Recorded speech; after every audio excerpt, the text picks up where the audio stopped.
ಈಗ ನಿರ್ಧಾರ ಮಾಡ್ತಾ ಇದ್ದೀವಿ. ಸರಿಯಾದ ರೀತಿಯಲ್ಲಿ ಚಿತ್ರರಂಗವನ್ನು ಅಕಾಡೆಮಿ ಸರಿದೂಗಿಸ್ಕೊಂಡು ಕರ್ಕೊಂಡು ಹೋಗದಿದ್ರೆ ಇನಾಗ್ರೇಷನ್ ದಿವಸ ಕಪ್ಪು ಬಟ್ಟೆ ಪ್ರದರ್ಶನ ಮಾಡಬೇಕಾಗುತ್ತೆ ನಾವು. ಯಾಕೆಂದರೆ ಚಿತ್ರರಂಗವನ್ನು ಯಾರು ಕಡೆಗಣಿಸಬಾರ್ದು ಸರ್. ಚಿತ್ರರಂಗವನ್ನು ಯಾರು ಕಡೆಗಣಿಸಬಾರ್ದು. ಒಂದು, ನಿಮಗೆ ಸರಿಯಾದ ಮಾಹಿತಿ ಇಲ್ವಾ, ಸರಿಯಾದ ಇದಿಲ್ವ ಕೇಳಿ. ಆ ಸಂಘ ಸಂಸ್ಥೆಗಳಿಗೆ ಹಿರಿಯರನ್ನ ಕರೆಸಿ ಕೇಳಿ, ಏನಾಗಿದೆ, ಏನು ಎತ್ತ ನಡೀತದೆ ಕೇಳಿ. ಅಕಾಡೆಮಿ ರೂಪಿತ ಆಗಿರುವುದೇ ಚಿತ್ರರಂಗಕ್ಕೋಸ್ಕರ. ಈ ಚಿತ್ರರಂಗವನ್ನು ಬಿಟ್ಟು ಎಲ್ಲರನ್ನ ಸೈಡಿಗೆ ಹಾಕಿ ಹೋಗುದಾದ್ರೆ ಏನಕ್ಕೆ ಬೇಕು ಅಕಾಡೆಮಿ, ಏನಕ್ಕೆ ಬೇಕು ಫಿಲ್ಮ್ ಫೆಸ್ಟಿವಲು?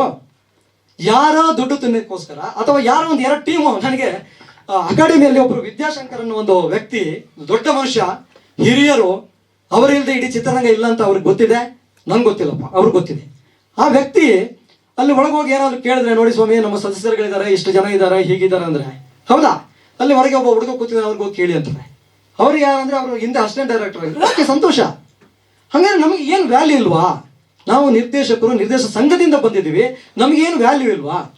ಪ್ರತಿ ಸರಿ ಹೋಗಿ ನಾವು ಭಿಕ್ಷೆ ಬಿಡಬೇಕಾ?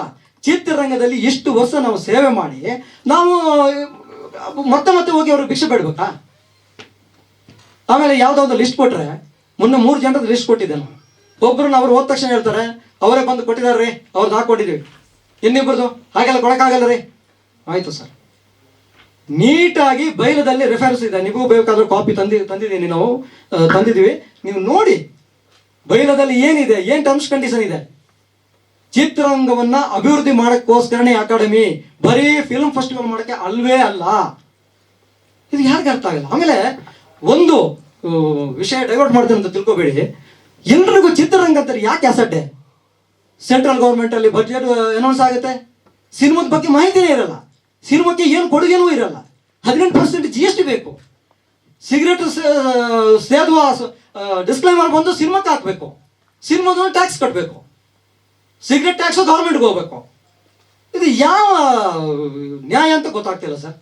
ಯಾರಿಗೂ ಚಿತ್ರರಂಗ ಬೇಡ, ಚಿತ್ರರಂಗನ ಕಂಪ್ಲೀಟು ಬದಿಗಿಟ್ಬಿಟ್ಟು ಇವ್ರಿಗೆ ಟ್ಯಾಕ್ಸ್ ಬೇಕಾದಾಗ, ಇವ್ರಿಗೆ ಏನು ನ್ಯಾಯ ಒದಗಿಸ್ಬೇಕಾದಾಗ ಮಾಡ್ತಾರೆ. ಬೇಡ, ಇವಾಗ ಒಂದು ಚಿತ್ರಮಂದಿರನೇ ಪ್ರಾಬ್ಲಮ್ ಇದೆ. ಆ ಚಿತ್ರಮಂದಿರ ಯಾರು ಸರಿ ಮಾಡಬೇಕು? ಸರ್ಕಾರ ಮಾಡಬೇಕು. ಸರ್ಕಾರ ಟ್ಯಾಕ್ಸ್ ತಗೊಳ್ಳಲ್ವಾ?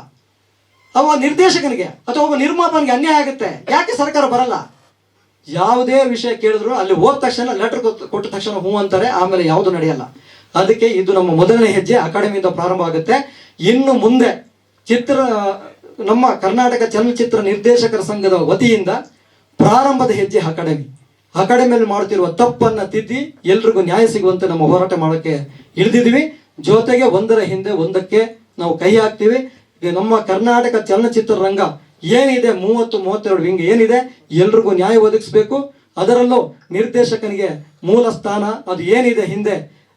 ಆಮೇಲೆ ಇನ್ನೊಂದು ನೋಡಿ ಸರ್, ಈಗ ನಾನೇನೋ ಸಂಘ ಕಟ್ಕೊಂಡು ನನ್ನ ಕಾಟಾಚಾರಕ್ಕೆ ನಾನು ಬಂದಿದ್ರೆ ನಮ್ಮನ್ನು ಕಡೆಗಣಿಸಲಿ. ಏನು ಧೀಮಂತ ನಿರ್ದೇಶಕ ಪುಟ್ಟಣ್ಣ ಕನಗಾಲು ಕಟ್ಟಿದಂಥ ಸಂಸ್ಥೆ ಸರ್.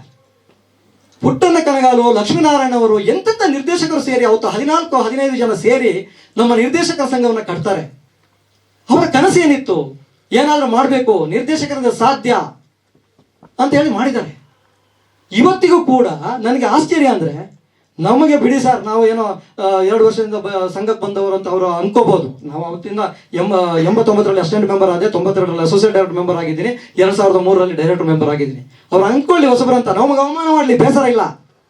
ನನಗೆ ಸಂಘ ಅಂತೇಳಿ ಸಂಘವನ್ನು ಸಸಾರ ಮಾಡಿ ಅಥವಾ ಒಂದು ನಿರ್ಲಕ್ಷ್ಯ ಮಾಡಿದಾಗ ನನಗೆ ಮನಸ್ಸಿಗೆ ಫಸ್ಟ್ ಬರೋದೇ ಪುಟ್ಟಣ್ಣ ಕನಗಾಲು. ಅಂಥ ಧೀಮಂತ ನಿರ್ದೇಶಕ ಏನೋ ಕನಸಿಟ್ಕೊಂಡು ಒಂದು ತಂಡವನ್ನು ಕಟ್ಟಿ ಸೌತ್ ಇಂಡಿಯಾದಿಂದ ಇಲ್ಲಿ ಕರ್ಕೊಂಡು ಬಂದು ಸಂಘ ಮಾಡಿ ನ್ಯಾಯ ಸಿಗಬೇಕಂತ ಮಾಡಿದರೆ ಇವರೆಲ್ಲರೂ ಹೋಗಿ ಅವಮಾನ ಮಾಡ್ತಾರಲ್ಲ ಸರ್. ನಮಗೆ ಸಹಿಸ್ಕೊಳಕ್ಕಾಗಲ್ಲ ಸರ್. ನಾವು ಹೇಗೆ ಸಹಿಸ್ಕೊಳ್ಳಿ ಇದನ್ನ?